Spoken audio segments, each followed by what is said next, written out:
This over here is the all-new Ford Territory Titanium. Now, unlike the previous Territory, the Titanium is now the base model, and the top of the line is called the Titanium X.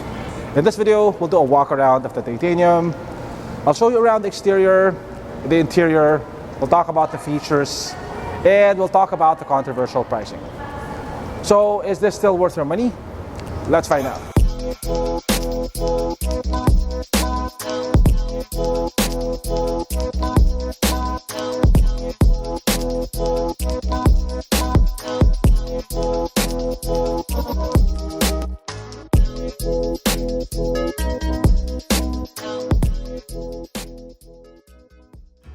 The first Ford Territory was a game changer when it was launched in 2020. It was the first to introduce ADAS features like adaptive cruise control at its price of 1.3 million pesos. That was during the time when only 2 million peso crossovers had that feature. The top-of-the-line Territory only sold for 1.31 million pesos, and it was the most feature-packed, the most high-tech crossover in its price bracket. It challenged and beat Chinese brands at their own game, and that's why it was the best-selling crossover in its class, getting 52% market share and selling over 15,000 units. Now, just 3 years later, Ford is introducing an all-new Territory. But this time, it's priced a lot higher. The top-of-the-line Titanium X now sells for 1.6 million pesos, and this base model Titanium sells for 1,335,000 pesos. You do get a few additional features. You also lose some features on the base model. We'll talk about that later. For now, let's do a walk around. So when you first look at it, the new Territory looks a lot bigger than the old one, but it's only 50 millimeters longer, 32 millimeters taller, and actually 1 millimeter narrower. But it looks much bigger because of its boxier design. Unlike the previous Territory, which had a cross-section that tapered towards the top, the cross-section of the new one is almost square-shaped. Now, it's debatable if this is a better look, but it definitely helps maximize interior space. Now, I don't have the exact dimensions or volume, but this is definitely a lot more spacious than the previous Territory. One thing though is that the loading surface is not completely flat.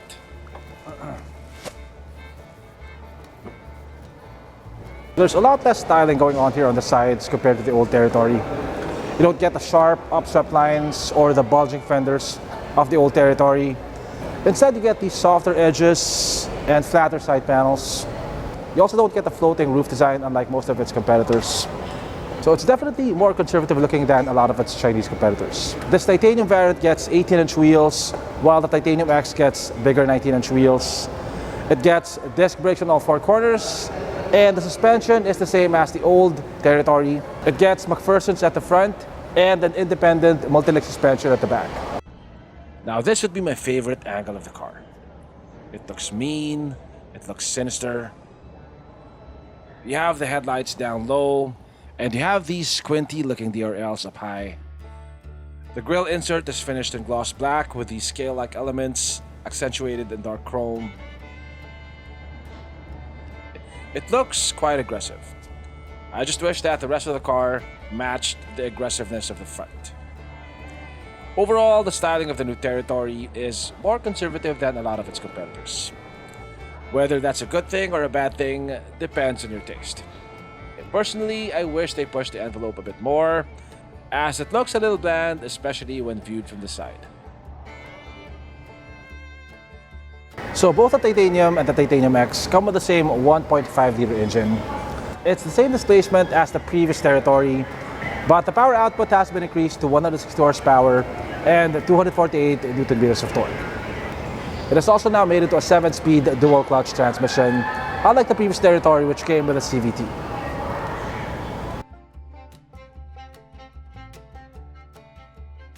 Okay, so the interior of the new Territory now looks more premium and more modern. You now get these much larger 12-inch screens right next to each other. This has wireless Apple CarPlay and wireless Android Auto.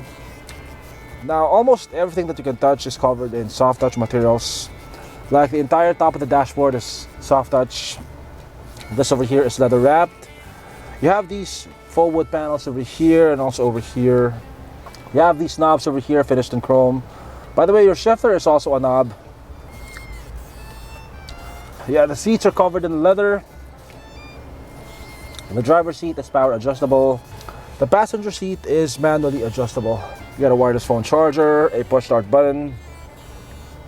Now, one of the complaints that people have about the previous Territory was that it didn't have physical knobs and buttons for adjusting the climate control.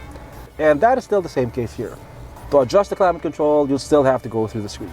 By the way, this base model no longer comes with a panoramic sunroof. The previous Territory's base model came with a panoramic sunroof, so that's one area where the car's been downgraded. So apparently this comes with a park assist feature now, which is something that you could only get on the top of the line model on the previous generation. Storage is quite plentiful. You have plenty of storage underneath the armrest, and the glove box is quite spacious. You also have plenty of space here underneath the center console. It's a good place to put your handbag. So over here you have a couple of USB ports and a 12-volt outlet. So the new Territory is now 50 millimeters longer than the old one, and the wheelbase has been stretched by 10 millimeters. And that translates to more interior space, especially here at the back. I have about 6 or 7 inches of knee room. Headroom is also quite good. I have about 3.5 to 4 inches. There's almost no center tunnel here, so the center passenger should feel almost as comfortable as the other two. Over here you get 2 aircon vents and 1 USB port. You also get a foldable armrest with 2 cup holders. The new Ford Territory Titanium comes with a 360 camera, a 10-way power adjustable driver's seat, and all seats are covered in leather. It has blind spot warning, active park assist, tire pressure monitoring, a wireless charger, and a dual zone climate control. If you pay the extra money for the Titanium X, you'll also get adaptive cruise control, lane keep assist, ventilated front seats, a panoramic sunroof, autonomous emergency braking, an 8-speaker system, larger 19-inch wheels, and a power liftgate. I think what made the first Territory a resounding success was that it matched its Chinese competitors in price while beating them in features. This time around, Ford's pricing strategy has changed.